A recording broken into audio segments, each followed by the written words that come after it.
అందరికీ నమస్తే. ఈ తెలంగాణలో ఒక బుడ్డ యాక్టర్ ఒకడున్నాడు, రాహుల్ రామకృష్ణ అని. ఒరే, నువ్వు ఏదో 4 సినిమాల్లో యాక్ట్ చేయగానే ఏదో చిరంజీవి అనుకుంటున్నావా, ఏమనుకుంటున్నావు? లేకపోతే ప్రకాష్ రాజులాగా పాపులర్ అయిపోదాం అనుకుంటున్నావా?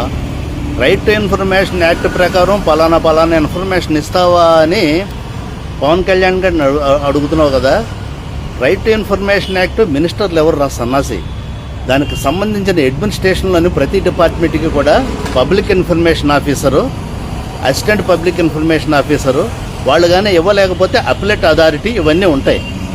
అవన్నీ కూడా ఎవరో అంత వెబ్సైట్లో ఉంటాయి. నువ్వు ఆ కన్సర్న్డ్ డిపార్ట్మెంట్కి ఆ వెబ్సైట్లో ఉన్న ఆఫీసర్కి నువ్వు నీ ఆర్టీఐ ప్రకారం 10 రూపాయలు పోస్టల్ ఆర్డర్ కానీ వేరే రూపంలో కానీ కట్టి పెడితే నీకు ఇన్ఫర్మేషన్ ఇస్తారు. దాని ఇన్ఫర్మేషన్ కావాల్సిన ఏమైనా ఛార్జెస్ ఉంటే ఇస్తారు.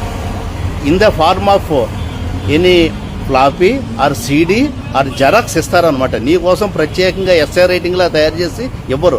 నీకు ఏమి ఇన్ఫర్మేషన్ కావాలో ఆ సంబంధిత అధికారులకు నువ్వు ఇన్ఫర్మేషన్ ఇచ్చావా, ఇచ్చిన తర్వాత ఏది నీకు ఇవ్వలేదు అది చెప్పాలి కదరా యూజ్లెస్ ఫెలో. ప్రతి గొట్టంగాడికి నీ పవన్ కళ్యాణ్ గారిని టార్గెట్ ఇచ్చేస్తే హీరో అయిపోదామన్న ఒక పెద్ద గొలవట బాగా బయలుదేరింది. పనికి మంగళని ఎదవల్లారా, నువ్వు ఆర్టీఐ ప్రకారం ఏ ఇన్ఫర్మేషన్ అడిగావు చెప్పరా? నువ్వు ఏం ఇన్ఫర్మేషన్ అడిగావు? పనికి మంగళని ఎదవా, నువ్వు ఏం ఇన్ఫర్మేషన్ అడిగితే అది చెప్పు. ఇంకా ఒక విషయం చెప్తాను. మీ ఉస్మానియా యూనివర్సిటీలో పనికిమాలిన సన్నాసు ప్రొఫెసర్లు ఉన్నారు. వాళ్ళ క్వాలిఫికేషన్ అయితే వాళ్ళు అసలు ఎలాగయ్యారు, వాళ్ళ అథారిటీ ఏంటని చెప్పి నేను ఇన్ఫర్మేషన్ అడిగితే ఉస్మానియా యూనివర్సిటీ నుంచి ఒక్క రిప్లై నాకు రాలేదు. అంటే అప్లెట్ అథారిటీకి పెడతాను, లేకపోతే ఇన్ఫర్మేషన్ కమిషనరేట్కి నేను అప్లై చేస్తాను, ఇది వేరే సంగతి. ముందు మీ ముడ్డు మీరు కడుక్కోండి పనికిమాలిన ఎదవల్లారా.